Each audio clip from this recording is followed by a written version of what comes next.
Hello दोस्तों, स्वागत है आपका हमारी साइकोलॉजी क्लासेस में। तो आज हम आपको बताने जा रहे हैं एग्जाम पेपर के बारे में, जो कि साइकोलॉजी का है। एमए थर्ड सेमेस्टर का पेपर है, जिसका नाम है साइकोलॉजी ऑफ पर्सनैलिटी। ठीक है, तो यहाँ पे जो क्वेश्चन पेपर है वो कब का है, सॉरी, जो यहाँ पे जो एग्जाम पेपर है वो कब का है, नवंबर और दिसंबर 2016 का। ओके, तो यहाँ पे आप टाइम देखिए, टाइम आपका जो है वो 3 आवर्स का, 3 घंटे का समय दिया जाता है। और जो आपके अधिकतम मार्क्स हैं, मैक्सिमम मार्क्स हैं 85 हैं, 85 नंबर हैं रेगुलर स्टूडेंट के लिए। और जो आपके पास मार्क्स हैं वो 29 है। ठीक है, 29 नंबर है वो आपके पास मार्क्स हैं। अब यहाँ पे क्या है, मैक्सिमम मार्क्स हैं, अधिकतम मार्क्स हैं आपके 100 फॉर प्राइवेट स्टूडेंट, जो आपके प्राइवेट स्टूडेंट के लिए है। और मिनिमम पास मार्क्स हैं वो 34 है। 34 नंबर हैं आपके निम्नतम मार्क्स। ठीक है, नंबर है जो। अब यहाँ पे देखिए क्या होता है कि यहाँ पे जो आपका जो 29 और 34 दिया गया है और 85 और 100 दिया गया है। अब यहाँ पे क्या है, जो आपका मैक्सिमम मार्क्स रेगुलर स्टूडेंट के लिए 85 का वो इसलिए होता है क्योंकि रेगुलर स्टूडेंट के इंटरनल असाइनमेंट, जिन्हें CCE बोला जाता है, वो करवाए जाते हैं। ठीक है, इसलिए इनका एग्जाम पेपर वो जो है वो 85 का रहता है। तो 85 और 15 को जब आप ऐड करेंगे तो आपका 100 का टोटल हो जाएगा। ओके, और प्राइवेट स्टूडेंट की जो है इंटरनल असाइनमेंट नहीं होते हैं। ओके, तो अब यहाँ पे क्या है, जो नोट है वो देखते हैं। सभी प्रश्नों के उत्तर दीजिए। प्रश्न क्रमांक 1 अनिवार्य है। Attempt all question, question number 1 is compulsory. अब यहाँ पे देखिए, आप किन्हीं 5 प्रश्नों के उत्तर दीजिए। शब्द सीमा 50। Attempt any 5 questions, word limit 50। अब यहाँ पे क्या है कि 50 नंबर जो हैं वो इन्होंने शब्द सीमा दे दी है आपको, कि जो 5 नंबर का जो क्वेश्चन है उसमें आपकी जो शब्द सीमा है वो 50 है। ठीक है, तो यहाँ पे क्या है, इन्होंने पूछा है व्यक्तित्व क्या है, व्हाट इज पर्सनालिटी।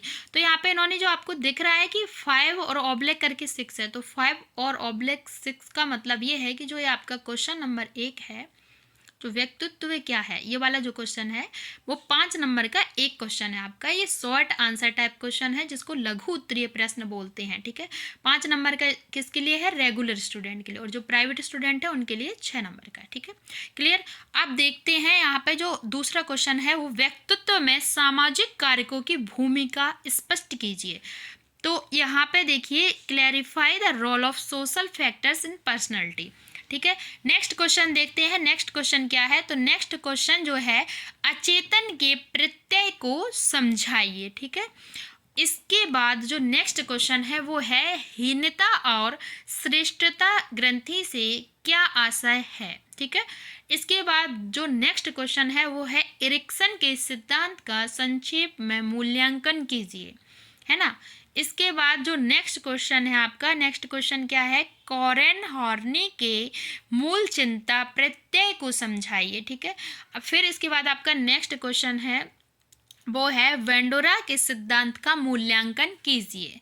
ठीक है, अब नेक्स्ट क्वेश्चन क्या है, नेक्स्ट क्वेश्चन है, स्किनर का क्रिया प्रसूत व्यवहार प्रत्यय क्या है, समझाइए। ठीक है, तो यहाँ पे फिर इन्होंने नेक्स्ट क्वेश्चन क्या पूछा है, देखते हैं। मिस्केल का व्यवहार का पूर्व कथन क्या है। ठीक है, अब यहाँ पे क्या है, नेक्स्ट क्वेश्चन इनका जो नेक्स्ट और लास्ट क्वेश्चन है, जो फर्स्ट का इनका शॉर्ट आंसर टाइप का लास्ट क्वेश्चन क्या है, देखते हैं।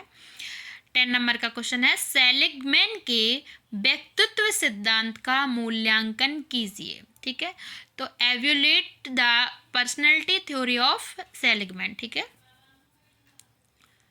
यहाँ पे यूनिट फर्स्ट से अब आप देख सकते हैं, यूनिट फर्स्ट में जो क्वेश्चन पूछा गया है वो 2 नंबर का लिखा दिख रहा है आपको। उसमें क्या है, व्यक्तित्व के विभिन्न सैद्धांतिक उपागमों की व्याख्या कीजिए। तो 12 और 14 मार्क्स यहाँ पे आपको जो सामने दिख रहे हैं ऑब्लिक करके, 12/14। तो इसका मतलब ये है, ये आपका लॉन्ग आंसर टाइप क्वेश्चन है, जिसको दीर्घ उत्तरीय प्रश्न बोलते हैं। ये रेगुलर स्टूडेंट के लिए 12 मार्क्स का है, प्राइवेट स्टूडेंट के लिए 14 मार्क्स का है। ओके, अब यहाँ पे आप देख सकते हैं इन्होंने अथवा में क्वेश्चन पूछा है। तो अथवा में देखते हैं क्या क्वेश्चन पूछा है। अथवा में इन्होंने क्वेश्चन पूछा है, देखो यहाँ पे पहले तो जो इन्होंने जो पहला क्वेश्चन जो पूछा था, व्यक्तित्व के विभिन्न सैद्धांतिक उपागमों की व्याख्या कीजिए। ठीक है, तो explain various theoretical approaches to personality. ठीक है, इसके बाद अब आप देख सकते हैं अथवा में क्या पूछा है इन्होंने, देखो अथवा में पूछा है व्यक्तित्व के जैविक निर्धारकों को समझाइए, ठीक है। तो यहाँ पे discuss biological determinants of personality, यहाँ पे इन्होंने सेकंड यूनिट से पूछा है। अब यूनिट सेकंड क्या है, यहाँ पे जो एमए का सिलेबस है उसमें 5 यूनिट है, तो 5 यूनिट में से प्रत्येक यूनिट से आपको एक शॉर्ट आंसर टाइप क्वेश्चन मिलेगा, एक लॉन्ग आंसर टाइप, ठीक है, जो कि करना कंपलसरी होता है। अब यहाँ पे आप देखिए, यहाँ पे फर्स्ट यूनिट से ये 2 क्वेश्चन दिए थे, लेकिन आपको करना तो कोई एक ही है ना, क्योंकि अथवा में पूछा है तो कोई एक का आंसर देना कंपलसरी, ओके। अब यहाँ पे देखिए, यहाँ पे दूसरा क्वेश्चन जो है यूनिट 2 से पूछा गया है। आपका जो नेक्स्ट क्वेश्चन है 3rd नंबर का, इसलिए लिखा है। देखो यहाँ पे 12 और 14 का ये जो हमने आपको है बता ही दिया, ये क्या है कि रेगुलर स्टूडेंट के लिए 12 मार्क्स का है और प्राइवेट स्टूडेंट के लिए 14 मार्क्स का ये क्वेश्चन। तो यहाँ पे देखिए एडलर के व्यक्तित्व सिद्धांत की विवेचना कीजिए, ठीक है। तो डिस्कस एडलर्स थ्योरीज ऑफ पर्सनैलिटी, ठीक है। अब यहाँ पे देखिए अथवा में इन्होंने क्या पूछा है, टिप्पणियाँ लिखिए। अब टिप्पणियाँ लिखिए, इन्होंने अथवा में पूछ लिया है जीवन एवं मृत्यु मूल प्रवृत्ति, और दूसरा जो पूछी है वो है सामूहिक अचेतन, ठीक है। अब यहाँ पे जो आपका नेक्स्ट क्वेश्चन देखते हैं क्या पूछा गया है। नेक्स्ट क्वेश्चन आपके यूनिट 3 से आया है, यूनिट 3 से आया है। एरिक फ्रॉम के व्यक्तित्व सिद्धांत का मूल्यांकन कीजिए, ठीक है। तो यहाँ पे क्या है, यहाँ पे इन्होंने 12 और 14 मार्क्स वो मैंने बता ही दिया था। इसके अथवा में फिर आप देखिए, अथवा में इन्होंने पूछा है निम्नलिखित पर टिप्पणियाँ लिखिए। पहला जो आ करके दिया गया है, देखो स्नायु विकृत आवश्यकता तथा स्नायु विकृत प्रवृत्ति, ठीक है, हार्नो के अनुसार पूछी है इन्होंने। और दूसरा देखिए किशोरावस्था अहाँ पहचान बनाम भूमिका संभ्राति, ठीक है।